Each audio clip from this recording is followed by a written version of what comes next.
Niko hapa asubuhi ya leo kwa kushutumu kitendo kile ambacho kilifanyika hapa Kimaiti kwa ajili ya mbunge aliyekuwa amesimamishwa kwa sababu ya ule ufisadi aliyepatikana nao. Nataka kuambia vijana wala ambao wanajiita kwamba ni maguns wa mbunge na wako katika chama cha DAP. Sisi kama vijana wa Ford Kenya hatuna vita nao na hatuna utata nao. Na tunataka tuwaambia kwamba sisi tunadumisha amani kama chama cha Ford Kenya, vile baba wetu wa Roma anavyosema ya kwamba viongozi tutaishi katika, tunadumisha amani na tunaishi katika ule upendo. Nataka kusema kwamba maandamano ambayo ya mtu ambaye amehusikana na mambo ya mlungula inakusaidia nini kama kijana? Na kama kijana ambao umeenda shule, unajua kwamba ufisadi tunaukemea kutoka katika ngazi za chini hadi katika ngazi za juu. Tunaambia EACC ya kwamba kama mbunge anapatikana na makosa, anatakana ashikwe na awekwe ndani, ndiposa tujue kwamba kuna haki inafanyika kwa wale raia wa chini. La mwisho, nataka kuambia watu wote ambao wanakaa katika chama cha Ford Kenya ya kwamba sisi tutatembea katika Bumula hii kwa sababu tuko katika serikali ya Kenya Kwanza na hatutatishwa na wale vijana wa DAP. Nataka niwaambie kwamba mkianza vita tuseme tunapigana, ni sisi wenyewe tunaumizana. Na wale wabunge, wale viongozi wanakaa pamoja na wanakula pamoja. Kijana yoyote atakayepewa bangi ama pombe, nataka nikwambia kwamba wewe kunywa pombe yako na ukae chini na uende ulale na ufanye shughuli zako kama kawaida. Kijana kama mimi ambaye ninaongea mahali hapa, ninataka kusema kwamba sisi kama vijana wa Ford Kenya hautapata kwamba tumepiga mtu yoyote wala tumemshutumu mtu wala tunakosana na mbunge. Tunakosana tunaye kwa sababu gani? Kama hajafanya maendeleo tutamkumbusha ya kwamba afanye maendeleo kama mbunge. Ni hayo tu na mkazidi kubarikiwa. Langu tu ni kuwaomba vijana ambao wanatoka katika mrengo tofauti kujiingiza katika vita, kutumiwa vibaya na wale viongozi ambao pia wanawasimamia katika mirengo zingine tofauti. Ningependa ya kwamba kama wamechakua kuwa katika kile kikundi, wadumishe tu amani, alafu kila mrengo uendeleze shughuli zao kwa upendo na amani. Asanteni. Kuna tetezi kwamba Spika Wetangula amehusika na kumwachisha nafasi yake mbunge wetu Mheshimiwa Jack Wamboka, kwamba amemwachisha kiti cha kuwa chairperson wa PIC. Nataka niwafahamishe watu wetu wa kutoka Bumula na Bungoma kwa ujumla na Western kwamba wakati serikali ya Kenya Kwanza ilikuwa inatengenezwa, Spika Wetangula alikuwa coalition member wa Kenya Kwanza na Mheshimiwa Jack alikuwa mmoja wao wa vigogo wa Azimio. Wakati wanapanga committees katika National Assembly, yule ambaye ana uamuzi nani atakuwa kwa kamati gani katika minority side ni minority leader ambaye ni Junet Mohamed, na aliyekuwa chairperson wa Azimio, party leader wa Azimio Saini Oburu Odinga. Kwa hivyo tunawaambia kwamba Mheshimiwa Jack na watu wake kwamba watengeneze nyumba yao ya Azimio, wasiuzishe Spika Wetangula kwa sababu yeye hana nafasi, hana uwezo wa kudirect mambo ya minority side. Yeye alikuwa member wa majority side. Kumleta ndani kwa kesi zao za Azimio, wanafanya makosa.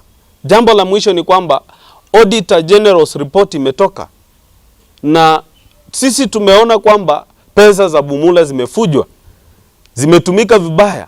Pesa ambazo walikuwa wamedanganya kwamba wamepeleka vijana wetu wa bodaboda kutrain zimetumika vibaya. Pesa za basari zimetumika vibaya.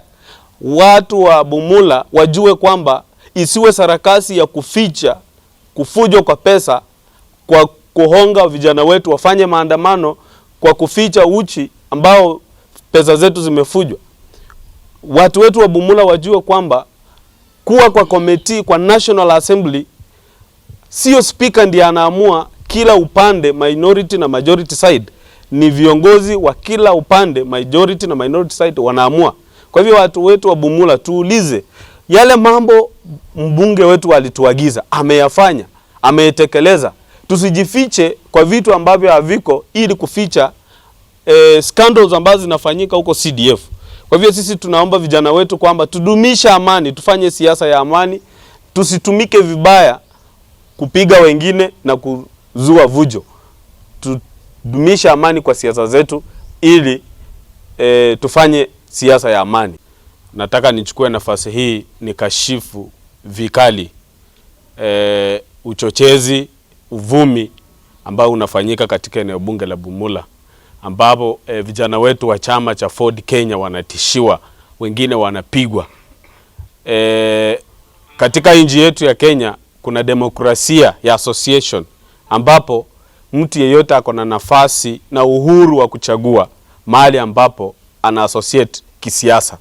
Kwa hivyo nataka nisihi viongozi wetu ambao wanatoka Bumula, hasa wao ambao wako kwa mrengo wa upinzani ambao si Ford Kenya, ya kwamba wacha kutisha vijana wetu, wacha kupiga vijana wetu kwa sababu wanajihusisha na Ford Kenya. Hata wengine wao wamepewa nafasi na Ford Kenya ndio wakakuwa kisiasa.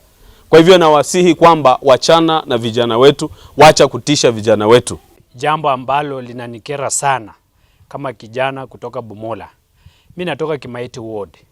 Lakini nina swali, kwa nini vijana wakiamua kuingia kwa mrengo fulani, wewe unawashtumu kwamba hautaki waingie kule? Kenya hii tuko na kitu inaitwa multipartyism. Unaweza ingia kwa party yoyote. Lakini vijana wetu ambao wanashtumiwa wakiingia kwa party fulani, sasa sisi wenye tuna mrengo wetu wa Ford Kenya, mbona wanatuthreaten kwamba eti tukiwa kwa Ford Kenya hatutatembea, hatutafanya mambo yetu hapa Bumula? Haiwezekani, kwa sababu constitution yetu inaallow mtu yeyote kuingia mahali popote. Juzi hii kijana wetu pale Siboti amepigwa, sasa hivi ako hospitali. Kwa nini? Ningependa kushauri viongozi wetu na kutoa ilani ya kwamba sisi vijana wa Ford Kenya na hatuna msamaha wowote, tutakuwa kwa Ford Kenya kwa sababu ni nyumba yetu, hata kama inaangua tutaitengeneza. Hatuna lolote na party zingine. Wale wanataka kukua kwa DAP waende kwa DAP, wale wanataka kukua kwa UDA waende kwa UDA, wale wanataka ODM waende kwa ODM. Lakini sisi wa Ford Kenya tutabaki kuwa wa Ford Kenya, na hakuna mtu yeyote atatutishia sisi, kwa sababu hii ni maisha yetu. Sasa siasa lazima tuilinde na tufanye siasa ile ya amani, si ya kutoa vitisho kwa vijana wetu. Hatutatishika, hatutasimama wima, na party leader wetu Wetangula tutasimama na yeye. Hakuna mtu yeyote atatusimamisha. Asanteni sana.